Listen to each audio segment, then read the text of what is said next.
What do we do first for those who have no idea where to begin? Okay, so I think that's a very good question, Nolan.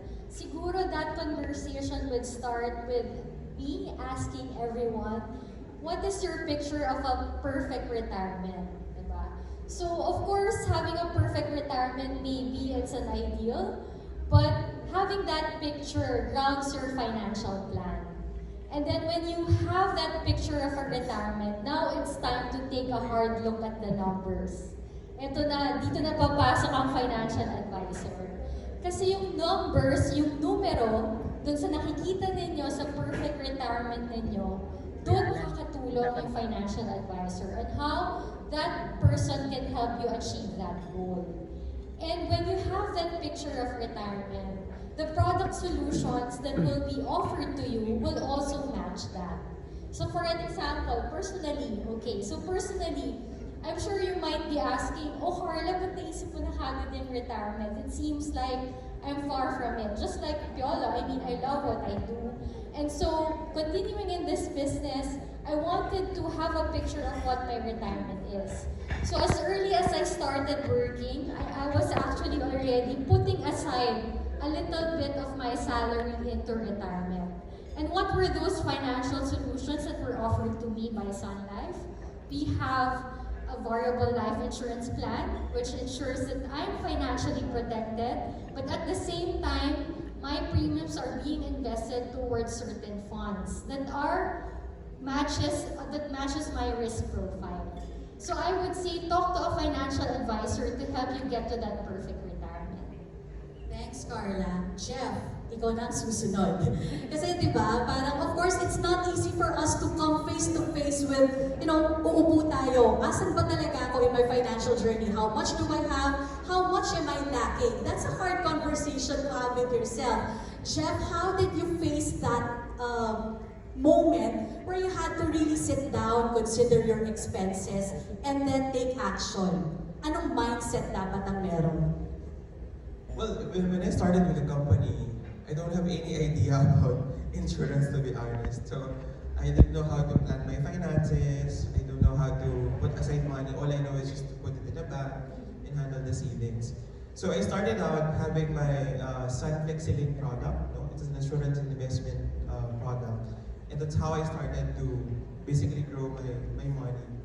And just recently, as you've seen in the video, imagine the finances that I have to deal with my mother, no, because the bill is almost a million, to be honest about it. And I don't know how to pay off the loan that I need to deal with and all of those. No? So it's a wake-up call for me. So it was the time where I'm looking for a product who can handle the hospital bills, no, because I don't want to depend on anyone from the family. So I purchased the Sun Life Fit and Well Advantage that I rely on, especially if something bad might happen. So I feel more secure. I feel comfortable that in the future I don't have to rely on anyone, especially in handling the medical expenses. Because mahal magpa-hospital.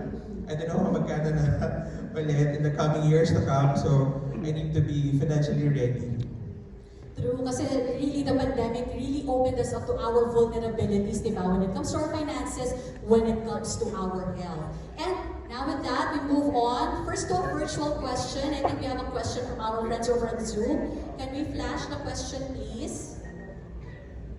Okay, so this is a question from Miss Mary Chris of Hataw sa taga Sun Life. Good noon po. Ano pong qualities ni Papa P bukod sa gwapo at malakas ang dating, masinop at mabait? Na meron siya that for so many years now ay siya pa rin ang endorser ng Sun Life. I think this is actually a very good question. This is one of Piolo's longest relationships, ang Sun Life, di ba? Carla, please take that on. Well, Piolo is also our partner for life. So, I'm not sure if everyone knows, but when Piolo and Sun Life started, it was actually out of accident, no? Parang, ano lang yon, because Sun Life wanted to donate a certain amount to the victims of the typhoon. And so we came across the Hebreo Foundations being headed by Piolo's sister, Chiki. Hi Chiki, are you here? And so Chiki, and that started our relationship with Piolo. And then eventually we went on to several endeavors. From that charitable effort, we launched San Piology, and then naging brand ambassador na rin namin. And so, if you ask us what are the qualities of Piolo that have become, that allowed us to be partners for life with Piolo, it's number one, hindi na naman ata na itatago ito ni Piolo, pero isa siyang kuripot. So for us, as I've mentioned a while ago, Sun Life also values people that share the same values as us.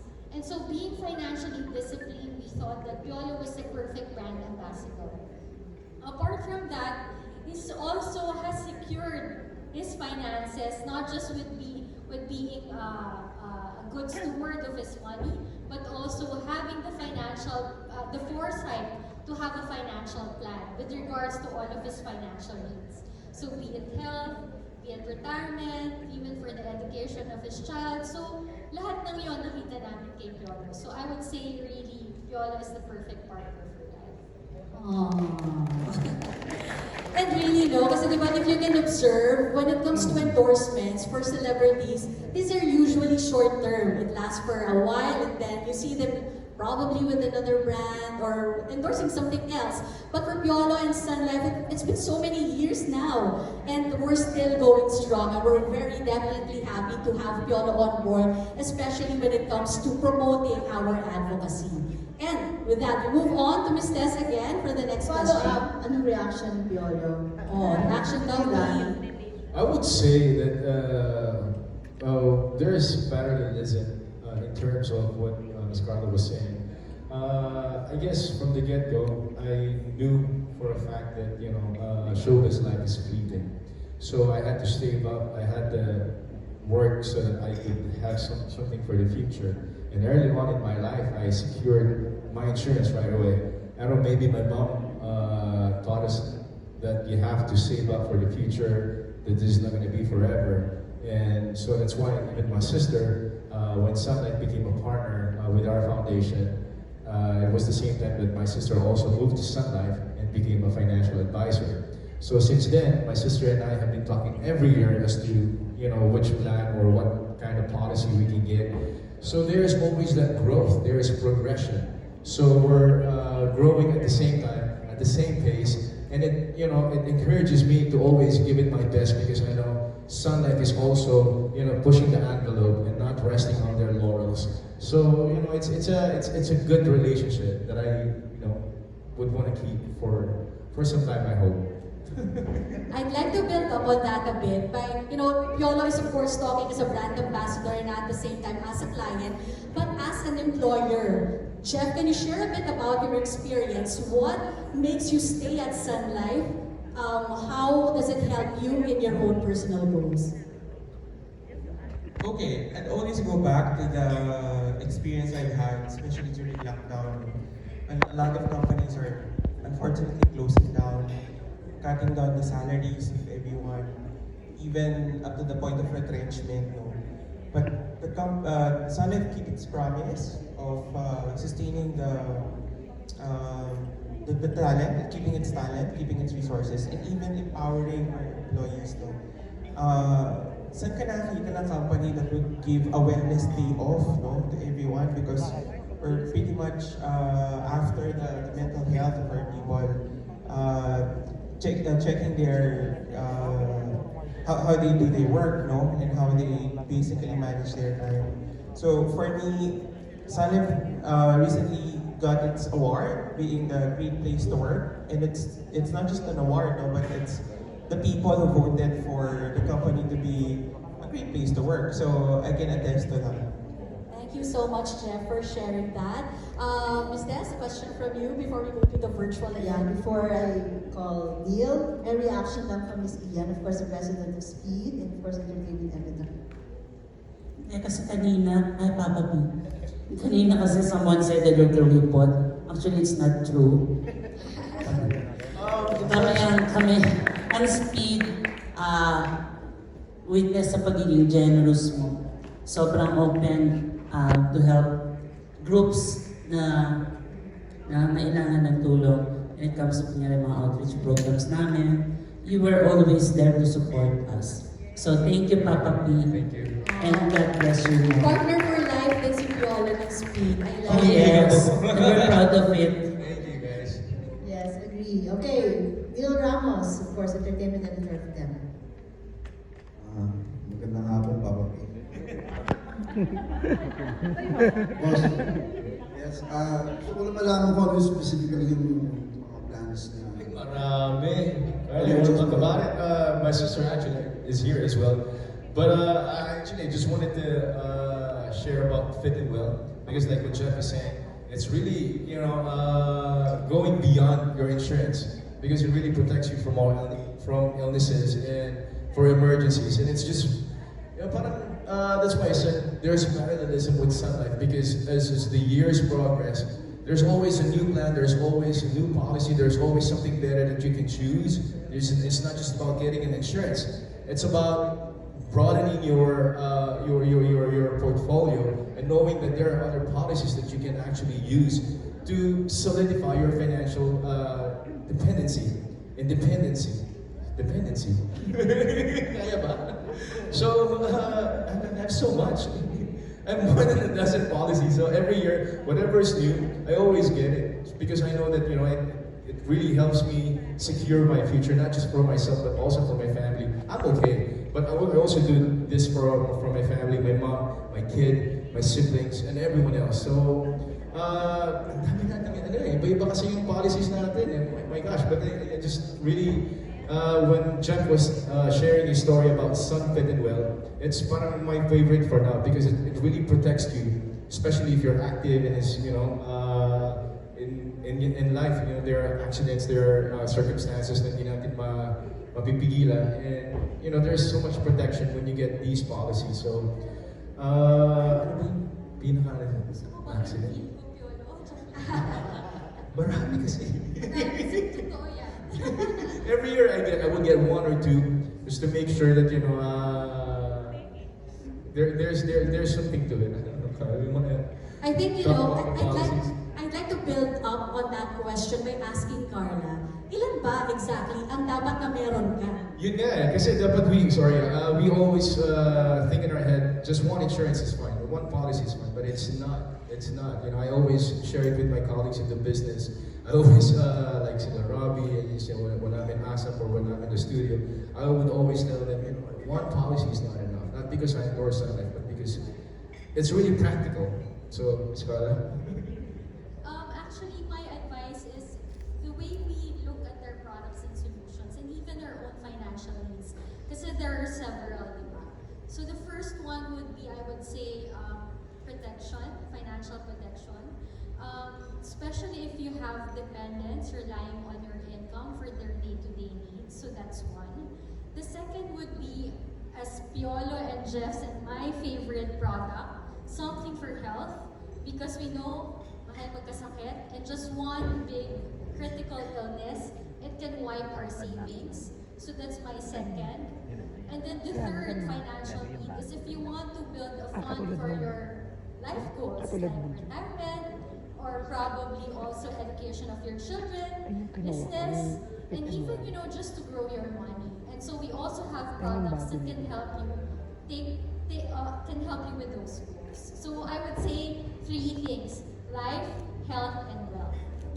Life, health, and wealth. Let's take note, everybody. Ayan, parang bucket list natin yan when it comes to considering our financial portfolio. Okay, with that, let's move on first to the virtual question, please. Rather, the question from our guests via Zoom. From FK Bravo of pep.ph. This is for Piolo. How has Sun Life influenced your process of purchase decision? And then, how often do you splurge before and after joining Sun Life? Sige, dun muna tayo sa question number 1, Piolo. Gaano katindi ka mag-splurge before joining Sun Life and after joining Sun Life? Sabi ni Carla, di ba kuripot ako? Kuripot sa sarili. I'm very frugal when it comes to finances because it's hard-earned money. So you have to be practical and you have to be wise. And before I joined Sun Life, I already had insurances. I already had policies. And even after, I still practice the same thing. I would never overwhelm myself with so much spending. But I would treat myself once in a while, reward myself and my family, some vacation. And that's it. I guess it's all about putting something aside, knowing that this is not going to be forever. It's something temporary, so you have to make sure that you're practical and you have to put your money, some part of your money aside, so that you have something for the future. It's very practical. Very practical. Eto, you were talking about travel. The next question is, what are your pre-travel habits? Do you do a thorough computation? Kung magkano gagastusin ko? Meron ba akong limit for this trip sa pagdating sa gastos ko? My pre-travel habits, my family is growing. We were just in Boracay last week. We were 18 or 20. And now we're spending our holidays, the Christmas and New Year's in the country in Asia. And I would say that I would bring my family.